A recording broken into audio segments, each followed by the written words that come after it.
Good evening, family. Welcome into another show. It's so good to be back, and we are happy you are joining us. Hendo, good evening. How are you? I'm tired. How are you? I am doing just fine. I'm getting excited, right? Because football is upon us, and it's been a long few months. It's been a long few months without football and without Lamar Jackson. So I'm happy. I'm getting really excited. Listen, we're not going to be here long. That's what you all can expect from us because we always say that, right? We always say we're not going to be here long, and then 45 minutes, an hour later, here we are. Mm. But we are going to really try to keep these live streams 30 minutes or under. We're going to try.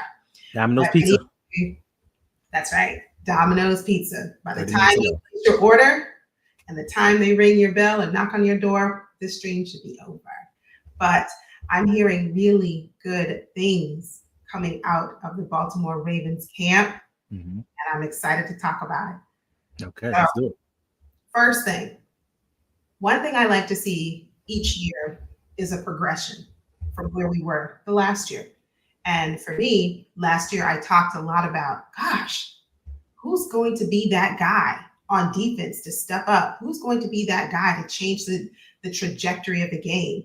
If Lamar is struggling a little bit, who's going to be on defense to kind of like right the ship? And, we talked about it in a couple live streams ago, and some people said I was maybe Marlon last year, or, I don't know. My mind is drawing a blank as to who else it could have been, but not too many to choose from Thanks. this year. Right now, at least, what I'm hearing is thank God for Jair Alexander coming to the Baltimore Ravens because today, day 9 of training camp, he had himself a day. Hmm. And he was generating these turnovers, getting interceptions. Now, do I like to hear it, from Lamar Jackson? No, but I like to see it from our defense because it means we are looking at what we did not do a lot of last year and we're trying to turn that around. What are your thoughts? As far as Lamar goes and the turnovers, it's not anything to be concerned about because once you're in training camp, you're trying things. Like you're gonna make some throws or try to make some throws that you wouldn't normally make during a game. Then you have like some 7-on-7 drills where normally there would be 11 players on the field. So it's just situational. It's just them trying out things. But I do think that Jair actually being able to make these interceptions is a good thing because it's the one thing that we've been missing. 2 seasons ago, we led the league in turnovers, and then I think last season we had 12. We had 12 interceptions, 5 fumble recoveries, and that just wasn't enough. And then when the playoffs came around, as usual, they didn't do anything to get the ball back to the offense. So Lamar is going to be Lamar. Like we've seen this in years past. We've had training camps, we've had mini camps where Lamar came when he felt like it, and everybody's like, "Oh, he's not dedicated to the team, and he's not doing everything that he needs to do." And then once the season rolls around, we get MVP Lamar. So he's going to be okay. I just think that they're trying to add some wrinkles to the game, trying to do some other things, and we just have to realize this is only the second week of padded practice.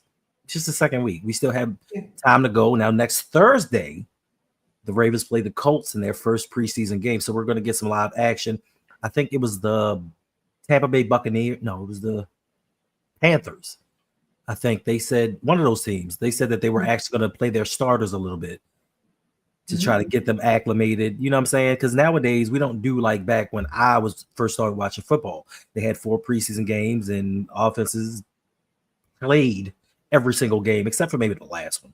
They tried Yeah. to get the end of the roster going. So hopefully we can see that because we've learned from the past few previous seasons that we kind of get going slowly on offense.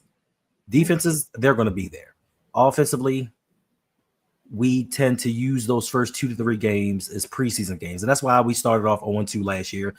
Derrick Henry's first year with the team, they were a little disjointed. But once they got things together and Lamar was like, all right, this is what I got to do, he turned it on. So I'm not worried. And I'm just glad that football is almost here. Like this month is going to just fly by. And then Yeah. September the 7th, 8:20 p.m., Sunday night football. We get Be those there. Buffalo Bills. We get them Be Bills. right here. be right here on YouTube. Game Too Easy. Yes, we are going to say hello. We are. Thank you all for joining. Marche, good to see you. Tanja, yes, so good to see you. Lady Laura, Baltimore, I see you. Yes, Game Too Easy. Thank you. I appreciate you for letting us know that we did not pause and say hello. So let's do that right now. Thank you all for joining. I see you, Abdi. I see you, Black Eyes.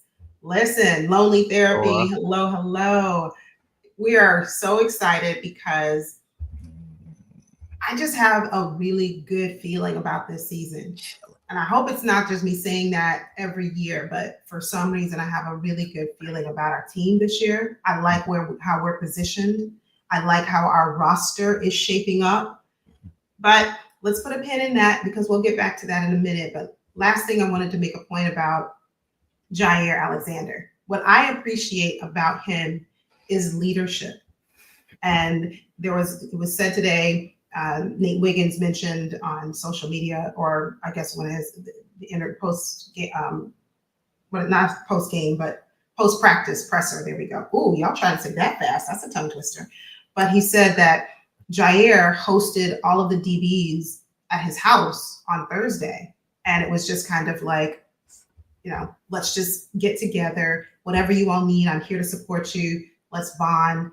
That means a lot because I remember Calais Campbell said one year, it was during a game, he said, he was giving a speech and he was talking to his teammates and he was saying, play hard for the man next to you. Do it for your brother right next to you. And so when you go into these games with a feeling of this, I'm playing right next to my brother here, it's a little bit different. And there's a little bit more intensity, urgency, and it's really good to have that type of veteran presence on our team, especially in the DB room. I know Marlon is a veteran. I know that. And I appreciate him for what he did, especially last year. He had a heck of a season. Oh, bro. He returned to form. But this year we have a little bit of spice, a little bit of something different, in Jair. So good to see him in a Ravens uniform. See you, Jared Green. Hey there. Jay the Six. Yes. Question for you. So, and this is for everyone in the chat. If you're watching live, thank you. If you're watching on replay, we appreciate you.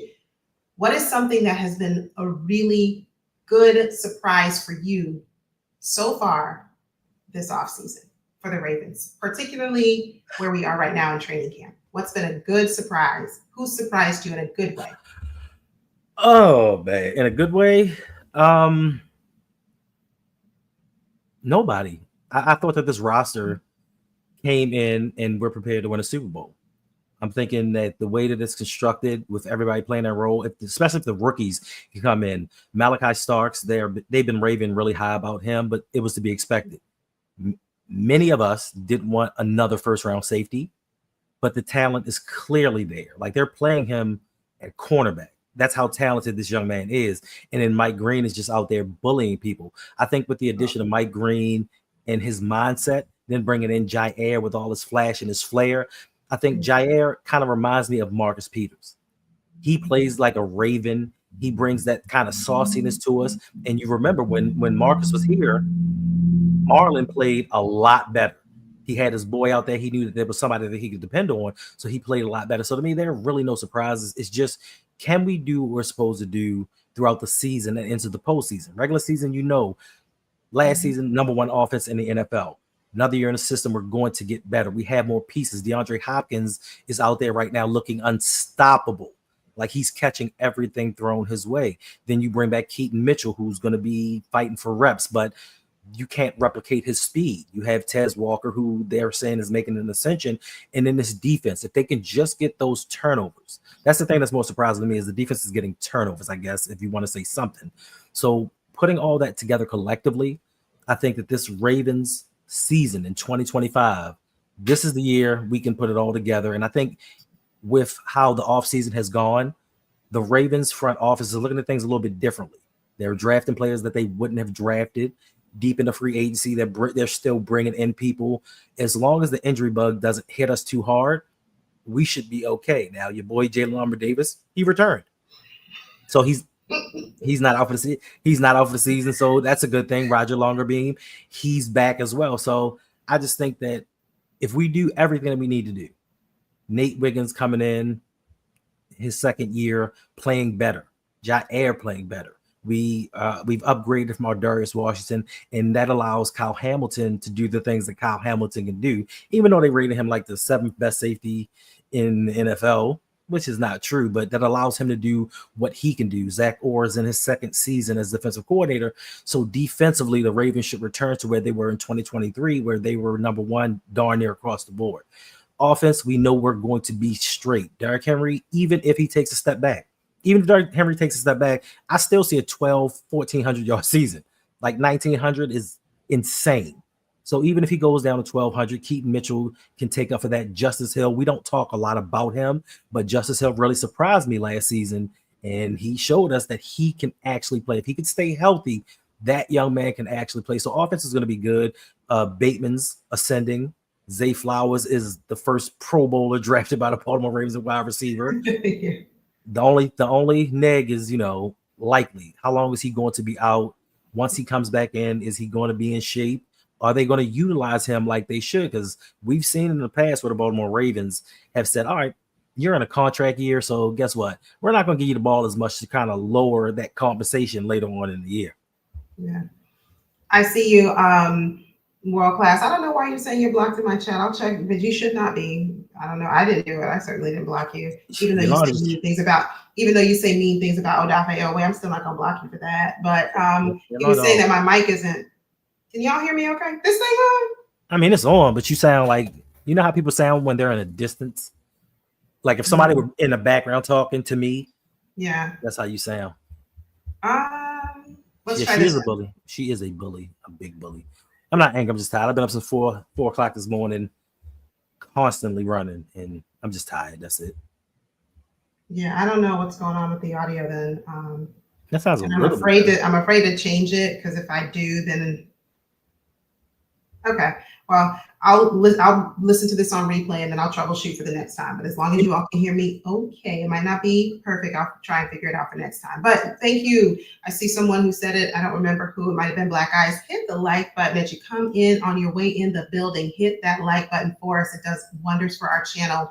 And make sure that you are subscribed and turn on your post notifications, because you can expect to see our faces all up on your screen now through all the way through February, because we're winning the Super Bowl this year. So you're gonna see a lot of us. Yeah, the world class. I went to settings and select the name of your mic. I did. I have it set for and I'm scared to change it. Let me not mess stuff up, because then the next thing I hit the wrong thing and then you can't hear me at all. So I'll work on it afterward, but thank you. Thank you for letting me know. Make sure you have questions. If you have questions for us tonight, drop your questions in the chat. We're here to answer your questions. And I saw Justin Simmons, he coming in the chat. No, I saw Justin in here earlier. Justin Lewis asked, do we want to bring Justin Simmons in from free agency? I wouldn't be opposed to it. Like, I think that he could make the team better, and in a pinch, if there were an injury, he's an all-pro. He is the active career leader in interceptions versus Pat Mahomes. So if we see them in the playoffs, he knows how to get them. So I wouldn't be opposed to it. It's just me personally, just my personal opinion. I'm not one to prioritize the safety position like some people are. Like, yes, they are important to the team, but they don't, for the most part, determine wins and losses. And depending upon the money that he wants, depending upon if he wants certain amount of guarantees for playing time, I think we're fine. They're saying that Bo Braid and Sanusi Kane are actually doing their thing out there. So, I mean, but if they can get them at the right price, I'll take them. Yeah. It's a no for me for Justin Simmons. Yeah.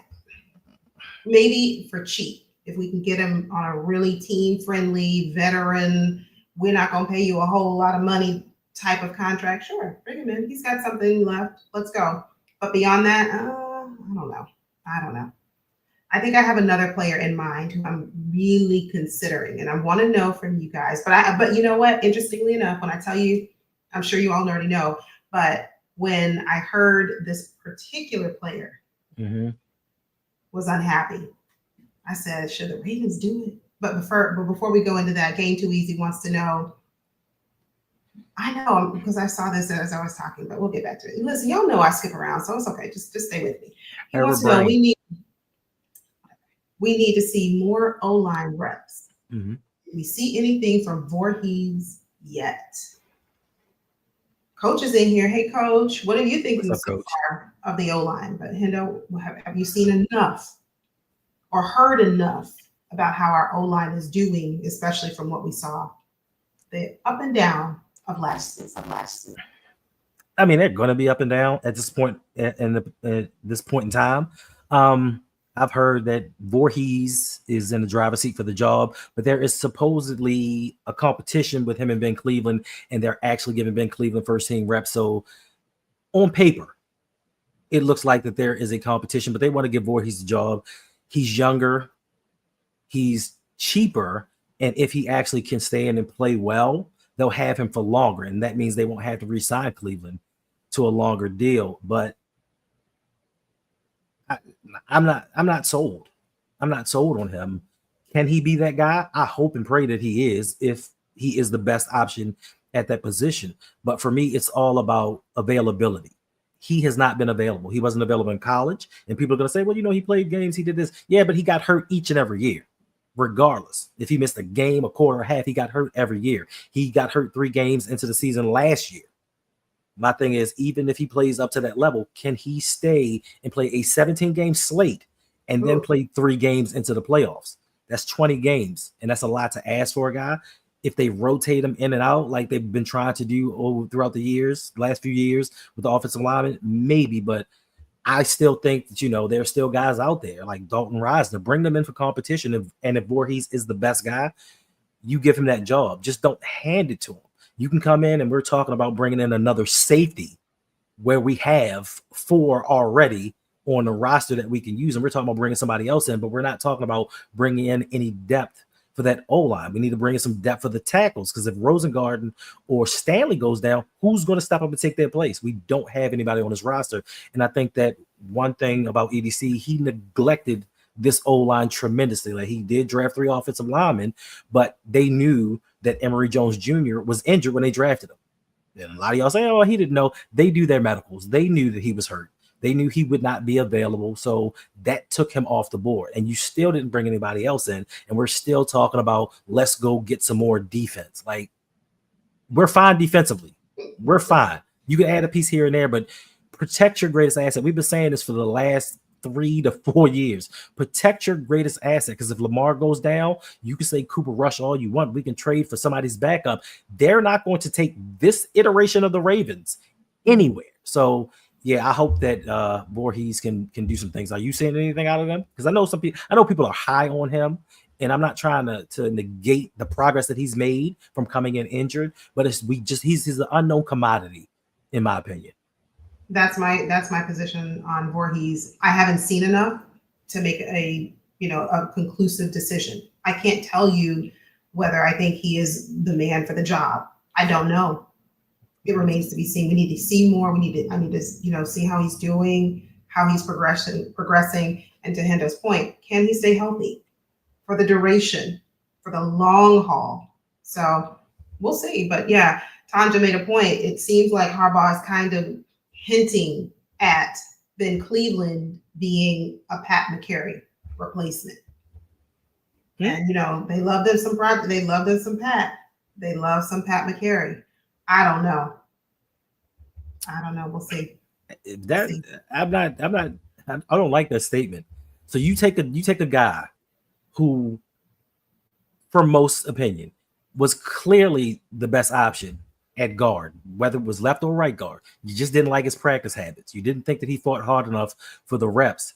You sat him on the bench, you let him hit free agency, and just because you didn't want to sign anybody else and he was cheap, you brought him back in. Now he's going to go from the doghouse and not playing to being the top utility guy. I don't see that happening. Yeah. I don't know. I don't know. I just need to see a little bit more from Voorhees. And one thing I wish the Ravens would do a little bit, and Hendo touched on it earlier, play some of your starters. Hey, Florence, thank you for being here. Play some of your starters during the preseason games. Not all of the games, not, a few quarters, just one or two, 3 quarters. I don't know. Do something. Put some of your Right. starters out there during preseason. I think it's very That's important to do it. Certainly don't want to risk any type of injury or anything like that. You don't want to put them in harm's way. Hey, Killer Cam, thanks for being here. Of course you don't. But getting those reps in vacation board, I saw that, Reg. I saw that. But getting those reps in early, especially for an offense that tends to start very slowly, Mhm. it would be to me, it would be a benefit to see it, to see how this O line is looking, to see how they're able to protect Lamar Jackson. Hey Nana, thank you for joining. Make sure if you're here, ask your questions. We are here to answer your questions on Saturday night. Talk about our Ravens. I see the World Class does have a question for us. World Class wants to Okay. know. I'm sorry, let me cut you off. I just want to shout out Nana. I don't know if she want me telling this, but Oh, I'm sorry. I'm sorry, Nana. I don't know if you want me telling this, but Nana did me a real solid. And if you all are going to be at the Ravens practice tomorrow, your boy's going to be there as well. And it hit me in the feels. I ain't gonna hold you. It did. The gesture itself was enough, but what she said to me about why she did it, I think I appreciate that more than actually being at the practice. Like what she said, I'm like, oh, that's how people feel about me. All right, cool. Like I'm glad that I'm a positive person because I've been told I'm negative.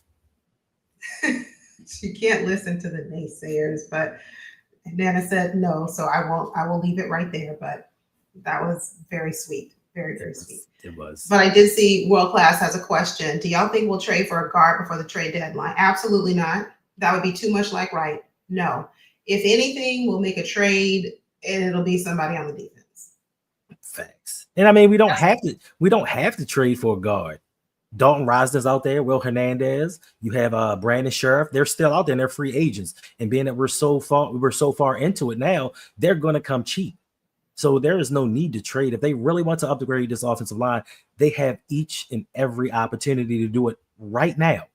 They don't have to wait till the trade deadline or even during the first couple of games of the season. Why wait to see if somebody's not going to pan out without having a viable option in the wings waiting? You don't like Cleveland. You don't like how he practices. So if Voorhees gets hurt or he doesn't work out, why not have former all-pro guards waiting in the wing? Right. Right. When do we prioritize the offensive line? World Class, when do we do that? When do we see that? Not very often. Not very often. Few and far between. What's up, man? So, I ain't seen Justin you in Lewis. Oh, I ain't seen him in a month of Sundays. What's up, man? Month of Sundays. Good. I'm glad you're back, Manuel Scott. You see, we get all the regulars coming back. That lets you know football season is right around the corner. So listen, I hope you guys are having a good time. If you are, hit the like button. And if you're not, it's okay. Don't worry about it. Hit the subscribe button, come back, watch another video or live stream. I promise you'll have a good time. Whatever you do, it doesn't matter. Just hit a button. Okay. I saw a question come through, and I think this one was from I think it was from Chaos. I saw a question from Chaos. He wants to know, why haven't we heard about another lineman like Dellinger Benson? Who said that? Oh, that's not our focus. That's just not our focus. He placed too much emphasis on. I'm sorry. Yeah. Go ahead, Nando. John Harbaugh is not, unless you're first, second, third round pick. John Harbaugh is not big on playing rookies. That just hasn't been his deal since he's been with the Ravens. Also, these linemen were drafted to be developmental. They're projects. They're not people that they want to throw in there and have them get beat and lose their confidence. They're for the future, to see what they can do in the future. Vincent, wasn't he the one to beat up Owe? Wait. We're not going there tonight. We are absolutely not. We're not going there. Owe held his own. So no. Chaos, the reason that we don't hear about other linemen, it's just not a priority. Listen, Lamar Jackson masked so many deficiencies on this team and this offense, and they're just like, Lamar, just go do you. Do what you can to help this team win. If we find somebody, we find somebody. If we If don't, we we don't. don't, just you need to carry the team, put everybody on your back, and just go with it. That's just kind of the mentality. Justin, I saw a question from him earlier that I missed. Sorry about that. Do you think the Sorry. Ravens will leave their egos to the side? It depends on who you're talking about. If you mean John Harbaugh, then I'm going to go with probably not. Mm-hmm. Um, That's the only one I see with the ego. yeah, I'm trying to think. I was going through the coaching staff to see was there anybody else I wanted to add to that list really quickly in my brain. But that's the main one, and for us, he's the end all be all. So I mean, what he says goes. You know, when it comes to play calling, the offensive coordinators, the defensive coordinator are limited in what they can do. Sometimes I feel like they have their hands tied. So will they put their egos to the side? I think it's just, to me, it's John Harbaugh. Will he do that? Right. Probably not. What do you think, Kendall? Yeah, it's got to be John Harbaugh. Like, he's the only one that lets his pride get in the way to where we have to have press conferences telling people we zag when other people zig. Like, what? Like, okay, who got it better than us? Super Bowl champions. Whatever. Manuel says, who is your dark horse to make this roster? My dark horse to make the roster, and he may not even be a dark horse, is LeJohntay Wester. And I don't think that he's just going to make it solely on the merit of him returning kicks. I think that if he's given an opportunity, what I've seen of him at Colorado, I think that he may be able to climb up that wide receiver chart, maybe wide receiver 5, maybe 6, and make and have some splash plays. That's my dark horse. The rest of the Ravens draftees, if anybody's going to make this team as far as dark horses go, it's going to be between the cornerbacks that they drafted. They love keeping that for what happened in the beginning of training camp, where we had cornerbacks go down. Awuzie went down, Lagerbein went down, JAD went down, Jair missed the day. Like with the fear that the Ravens had from 2014 when we were starting Rashawn Melvin in the playoffs, they never want that to happen again. They never want that to happen again. So they're going to keep a bevy of cornerbacks, whether it takes up an extra roster spot or not. So I think more than likely one of those extra cornerbacks is just going to make it off the strength of we need depth just in case. Yeah, I agree. That's my mind went there. Emmanuel Scott to it would be somebody, someone in our secondary, just because we are so concerned about having depth at the cornerback position. So a dark horse definitely be somebody. See, pay the bills. See, why you have to do this? Why? We appreciate the donation. Pay the bills. Shout out to you. I appreciate the $2 donation coming in. A strong win would definitely not beat up Odafe Owe. I'm with you when you're right. And then Justin wanted to know. He was like, "I'm talking about the whole team in terms of ego." I don't really think.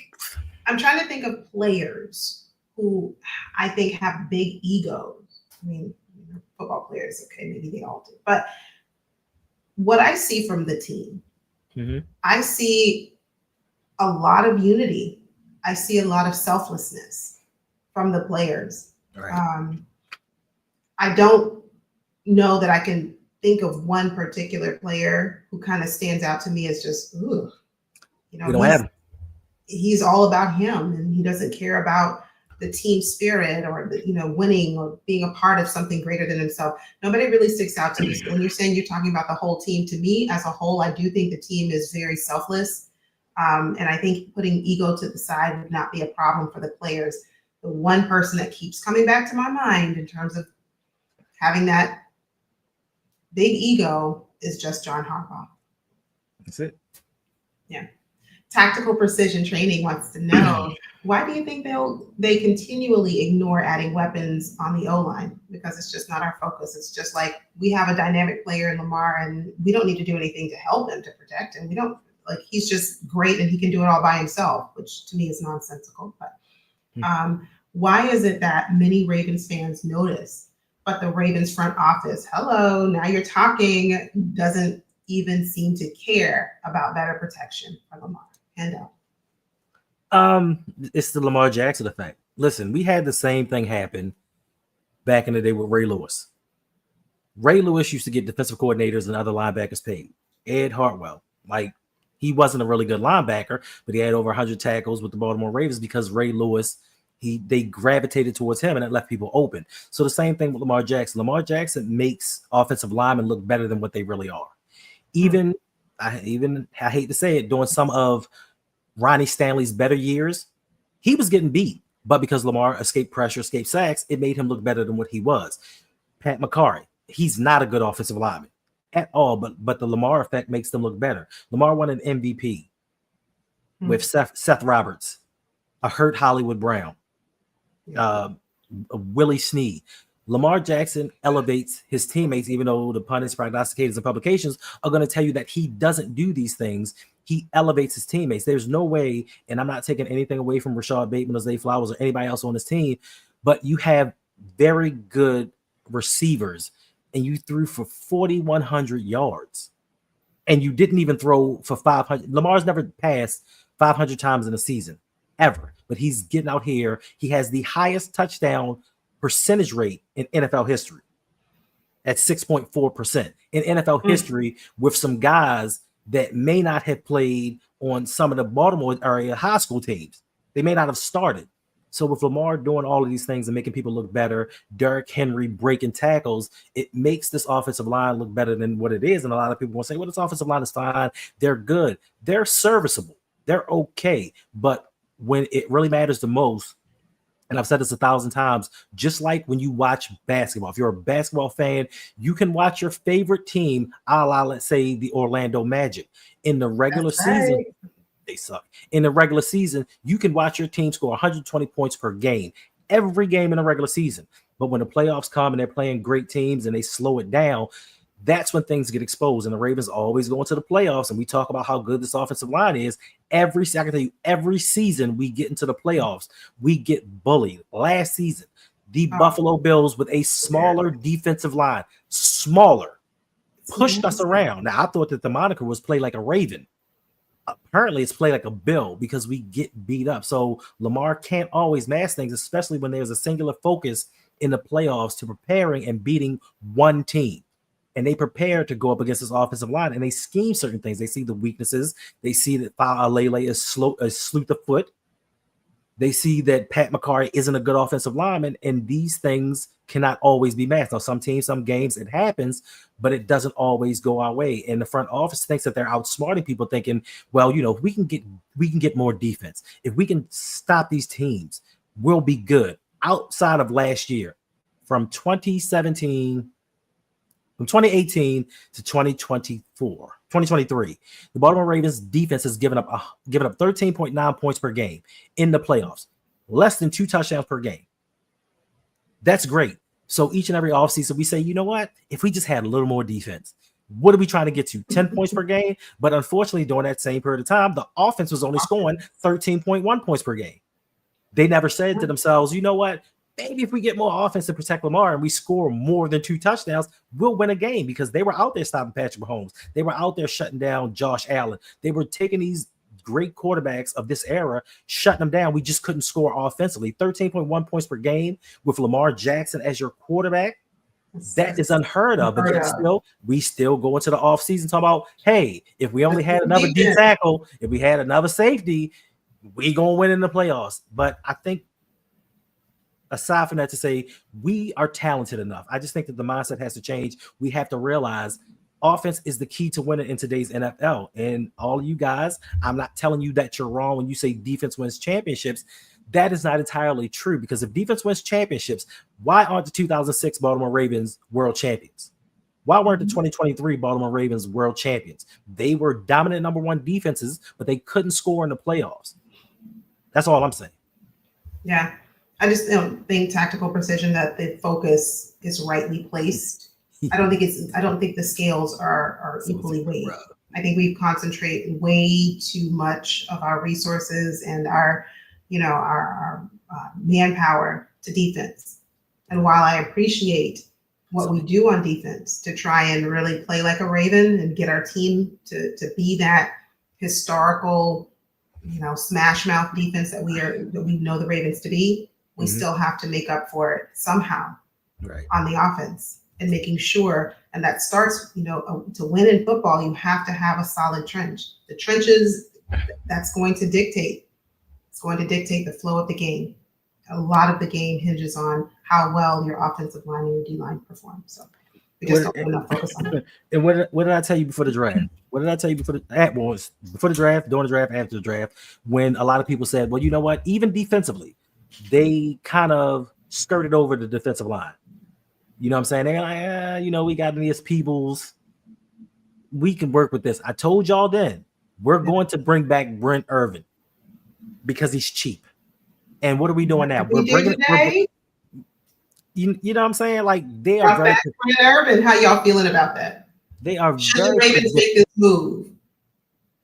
That's not the player I was talking about. But tell us real quick how you feel about Brent Irvin returning. Does he move the needle for you? Does he set us up for success to win the Super Bowl this year? Does he really just get in there and say, you know what, now our entire defense is going to be like on fire because we have Brent Irvin? Yes, no. Let us know in the chat how you feel about that. Right, because let me show you something. This is what I have to do now. This is what I've resorted to. I gotta do this. I gotta watch this.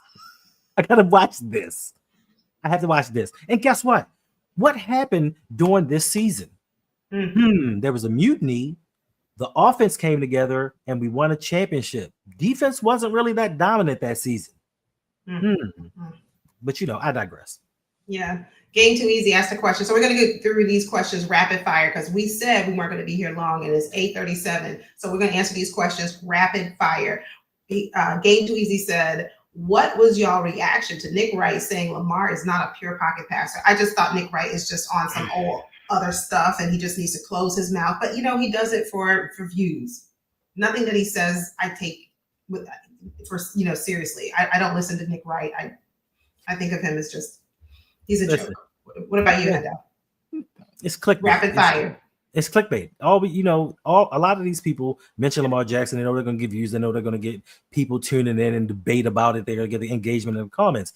This is the same guy that if you actually watch him and listen to him on a regular basis, I really don't, but he at times, before we became a real threat to the Kansas City Chiefs, like Lamar is amazing. Like, oh my gosh, the things that he's doing, but he's very complimentary when he's on other people's shows. When he's talking with Kyle and Coward, he's very complimentary. But when he gets in his own realm to bring viewers to himself, oh, Lamar can't pass. Oh, I'm worried about this. I'm worried about that.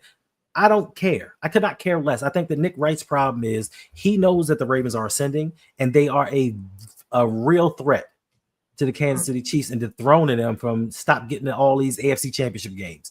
Buffalo, yes, they played them very closely, but he knows that if it comes to actually dethroning, that it has to be the best quarterback in the league. And you can argue with your mama, Lamar Jackson, what he did last season. It is not. And I heard today somebody said, yeah, it was the second best season in NFL history. No, it's the best season in NFL history. The best season in NFL history because they want to discount his rushing yards because those other quarterbacks didn't run like that. And he's being nagged because he is an efficient runner. Lamar could have cracked 1,000. If he wanted to hit 1,000 yards, he could have been a 4,000-yard passer and a 1,000-yard rusher. He didn't want to do that. Just like a few seasons ago, if he wanted to have Josh Allen touchdowns, he could have did it. But Lamar is so cerebral and Lamar cares about his teammates so much. He was like, yo, I'm trying to get Gus Edwards paid. So we're going to get Gus Edwards 13 touchdowns to get him paid. I don't need to run it in. I'm secure. I know that I'm going to get paid, but I'm going to let my man shine. And this is why people love Lamar so much. This is why I don't understand why he gets so much hate, because he is a phenomenal football player. But more importantly, he is a genuine, caring, and thoughtful human being that doesn't get in any trouble. You don't hear any speculations. You don't hear any rumors. LeBron James. I don't think what they're saying about LeBron James might be true, but even still, there are conspiracy theorists out there saying that LeBron James was at the airport and he was cheating on Savannah and all these other things. You don't hear anything about Lamar Jackson. You don't hear speculation, conjecture. You don't hear anything. And I just think that it is unwarranted what they do to him, because we all know they don't want a succession after Lamar of quarterbacks just like him, representing himself, talking the way that he talks and not giving a darn. How many faces of the league, how many franchise quarterbacks are coming in with some platinum fronts, talking to the media. None of them. They don't want this. Yeah, absolutely. Tactical precision. He wants to know, do you think Adiza Isaac has a shot at playing time this year? No, I don't. Not a shot in the dark. I don't think so. I haven't seen much from him due to injuries. I agree, and I don't think we're going to see a whole lot more from him. But it seems like people are already moving to Mike Green, but haven't seen Adisa yet. Well, the best ability is availability, and from what we're hearing and what we're seeing about Mike Green, he's in there, he's doing it, he's doing a great job. So Adisa, like, I mean, the spot is yours to lose. You just, by virtue of you not being available, like, seems like, I don't think he's going to get, he might get some playing time. So let me not say he won't get any. It'll be limited. That's my thought. Hendo? 2 words. 3 words. Penn State linebacker. That's all I got to say. But I'm sorry. But you're not sorry. But more importantly, I think one thing that was unforeseen was, and I think it was a surprise to everybody, I know Coach and I were totally wrong about Tavius Robinson. We were like, not physical enough. He don't have that motor. He's not this. And he's actually showing us, I'm that guy. Like, I can be that guy. And I think that he's going to be one of the ones that takes away snaps from Adisa Isaac, and him being injured is not helping. Then you have to throw in a little bit. I guess they're given a last chance opportunity to see what they have with David Ajabo. So your snaps are going to be limited, and you have to make plays when you're given an opportunity. And some people at that time just aren't practice players, and they can't do it. I mean, I even said it when they drafted. I'm like, it's a waste of a pick, but y'all do y'all. Demetrius wants to know, is Harbaugh in the hot seat if we don't get it done this year? I'm sorry, Demetrius. I'm a person who believes in evidence. I hear what the speculations, like if we don't make it to the Super Bowl, or if we bare minimum, bottom line, if we don't make it to the AFC Championship, is Harbaugh in the hot seat? I think he is. I don't know. With the relationship that he has with the owner and Sashi Brown, I don't know. I don't know. I would like to believe, yes, he should be in the hot seat, but will it really happen? I don't know. Listen, I told you earlier. I don't know what's up, man? I don't know the guy's name. I think it's Njoku, Samuel Njoku or something like that. I don't know. The guy that's with Kevin, our striker. Oh, yes. Yeah, Samuel. I think that's right. Okay. Ravens. He came out and said, I'm a John Harbaugh guy. I'm a supporter, but I think if he doesn't make it to the Super Bowl this year, he's gone. Even his supporters now are thinking, how many years? Listen, as great as you want to claim John Harbaugh is, how many years can we fall short with the best team or the best roster in the NFL? Messages get stale. Now, I know we spoke about the Orlando Magic earlier, but the Golden State Warriors. Let's talk about some real champions here. The Golden State Warriors hit some hard times. Listen, my Golden State Warriors hit some hard times, and they hired Mark Jackson. Mark Jackson got them back to relevance. Then they said, you know what? We making the playoffs regularly with you, but I just don't see it. And even though you are a winning head coach, they fired him. And then they brought in Steve Kerr. And look where we at now. I'm pretty sure when they fired Mark Jackson, all the Golden State Warriors fans were saying, well, who are we going to get now? Who's out there? Who are we going to replace him with? We were winning. Like, yes, we're winning in the regular season, but when it matters the most, are we winning now? But what evidence do we have that upper management, i.e. owner, would actually make that type of aggressive move? You've got to have somebody who is willing to make that type of move. How long did we leave Greg Roman in position? Well, that's because your man, that was your man's guy. And personally, I'm thinking he's giving him leeway to hang himself. And it's just like, okay, check here. Okay, you did that. You kept him a little too long. We've blown these rosters. I'm just thinking that it's just leading up to Steve Bisciotti said himself, damn, Lamar, I want a title. Because we were saying we need to win a Super Bowl for Lamar Jackson. He's like, damn, Lamar Jackson, win a title for me. And I think that he's very close to selling this team, because I heard he was close to selling the team back in last year. many years ago. And I think he wants to I think we win a championship. He wants to sell a team and just get out and just live the rest of his life.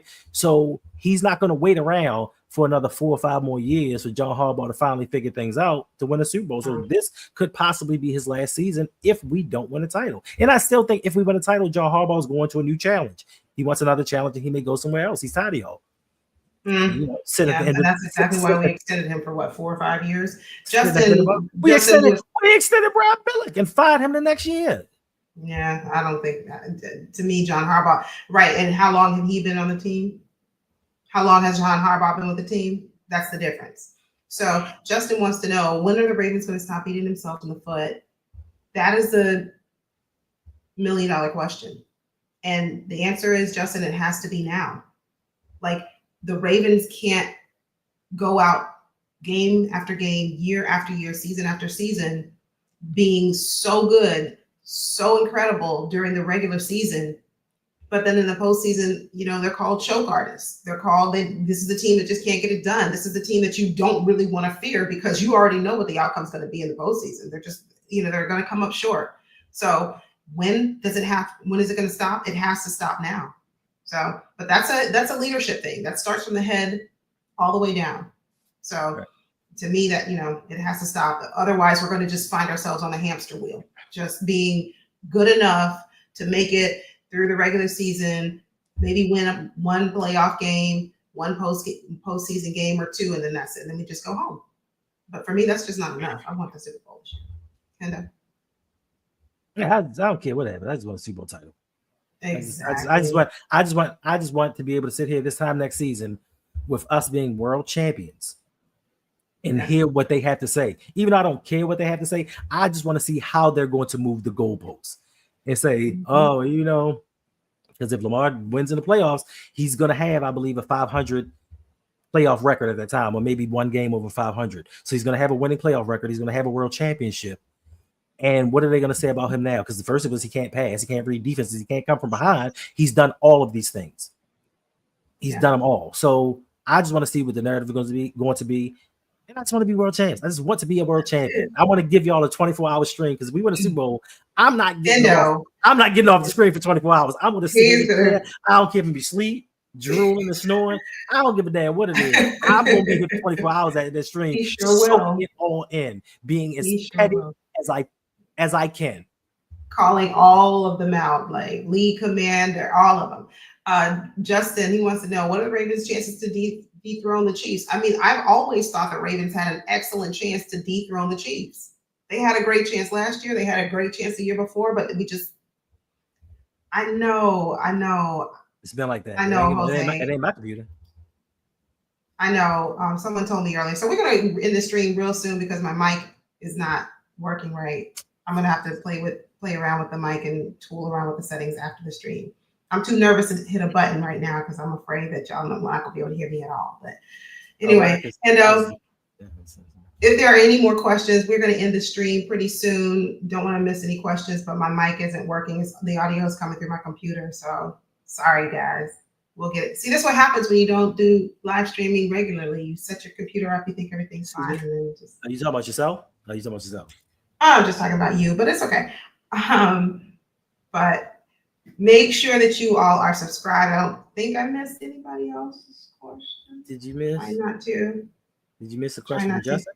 Many times I've been on your podcast, I never ask you that many questions. You can ask as many questions as you want. That's what Saturday nights are for. We come here, we kind of give like a recap of what's been going on with the Ravens, how they've been doing, and then we take questions from you. So my last question before we go, Lee, come in. I was just talking about you. I know my audio is not the greatest tonight, but don't worry about it. It'll be right next time. Question for you. Should the Ravens go get him? And by him, you already know who I'm talking about. Are you talking to me or are you talking to everybody? Everybody. Micah Parsons. Yes, no. Should the Ravens, but before you answer, as you're typing, should the Ravens go get Micah Parsons? And if the answer is yes, what does it take to get him? Who do we have to trade? Who do we have to get rid of? Who do we have to part ways with and say goodbye to? Be careful. Don't say the wrong name because, even though this mic ain't working, I'll just kind of, go for it. But should the Ravens go get him, Micah Parsons? Should they make that move? And if so, what do we need to do in order to bring him here? Hendo. Oh, what's up? I'm sorry. Yeah, you already know. Should we go get Micah Parsons? Heck no. No. No. That man wants astronomical money. That's the whole reason that he doesn't want to be a Cowboy anymore. If we don't have money to find backup tackles, if we don't have money to find backup guard or real starting guards in the NFL, we don't have money for Micah Parsons. I'm just I think we have the money for we do. It's just we just allocated impermissibly. I see someone in the chat. I know my microphone is not working. So if you are just now tuning in, pardon my microphone. I'm gonna get it right next time. It's coming, the audio is coming through my computer. Just charge it to my head, not my heart. But I do see with us Really Flawed Football. Yes, thank you for being here. She did an excellent collab with Hendo. Make sure you go check out her channel. She is a Pittsburgh Steelers fan, but she keeps it real. She's not going, okay, she's not going to tell you like the Pittsburgh Steelers are the best and nobody can touch them and they're the greatest and they have to. She keeps it real about her team. So we appreciate you for being here. But look, my microphone isn't working, but I'm going to answer the question really quickly and then we're going to get out of here. No, Jay. Listen, should the Ravens go get Micah Parsons? No. No. Would it be nice? Yes. Would it be a luxury? Of course. And no, we should not be getting rid of Oweh to bring him here. What would a trade package look like to bring a Micah Parsons in? And just like Hendo said, this man is a great player. He's going to demand a great salary. It's just not going to happen. I'd rather see us really, like you said, Dalton Reisner, go get somebody to help this offensive line in the event they start to struggle, which we've seen them do. I trade Oweh to get Scary Terry. All right. Well, we appreciate you all so much for joining in. If you have not already, please make sure to hit that like button. Subscribe if you're new. Make sure you come back next Saturday. We'll be here taking your questions, but you'll see us before next Saturday because you know what? We're not going to be hanging like that. You're going to see us. Don't lie to the people. I see you, B Squared. I see you. That's right. Go ahead and book it. Write it in your calendar. Put it in your phone. Lock it in. Block it. Block the phone. You're going to see us back. Make sure you come back and hang out with us. It's been a pleasure, fam. Pardon the audio for tonight. Next time, we'll get it right. But we appreciate you. We appreciate you. Thank you. Let's keep going. Let's keep it up because these Ravens are in it to win it, and we are here for it. We are. This is our year. And if you're not a Ravens fan and you're here with us, you're just going to have to endure all season long because the Ravens are taking over this year. Yeah, it's a no for me on Micah Parsons too. It's a no. He's a great player. Won't take that from him, but it's a no. I don't normally agree with Lee Commander, but this is factually correct. He is a finesse player, and if you run directly at him, you negate his pass rushing. Like he can be taken out of games. Like he is crazy. He's 4 years, 52.5 sacks, 3 All-Pros, 4 Pro Bowls. Like defensive rookie of the year. Like he's an amazing player, but he can be negated. And it's not, for me, it's not worth the money that he's going to command to bring him in here. We've led the league before collectively with not superstars. Now we do need a superstar for the playoffs. We do need somebody that can beat those one-on-ones in the playoffs. But for me, $40 million for him. No, that's not it. That's not it. That is not it. Sylvester said, no, we don't have an ego issue outside of the head coach, that is. Ooh, Slicer, I disagree. I think we have maybe not with the team. I don't think not the players. Not the players. And World Class said Yolanda's microphone says it sounds like I'm running away from it. Stop it. See, let's go. Microphone's not working. You guys are starting to talk about, oh, wait, you know what? Time's up. Everybody have a good night. We will see you all back very soon. Remember, take care of yourself. Stay safe. Go Ravens. And make sure to tap in with us all season long. We'll see you soon. We're not really. You didn't hit the end button yet? Wait, no. Did you tell them? Did you tell them to like and subscribe? I did. I said like and subscribe. Join the family if you're new. I said all of that. I said all of that. Said Patreon. I didn't say. You said become a channel member. Go ahead and say it because my mic isn't working that great. So go ahead. It's too late now. Y'all have a good one. We out.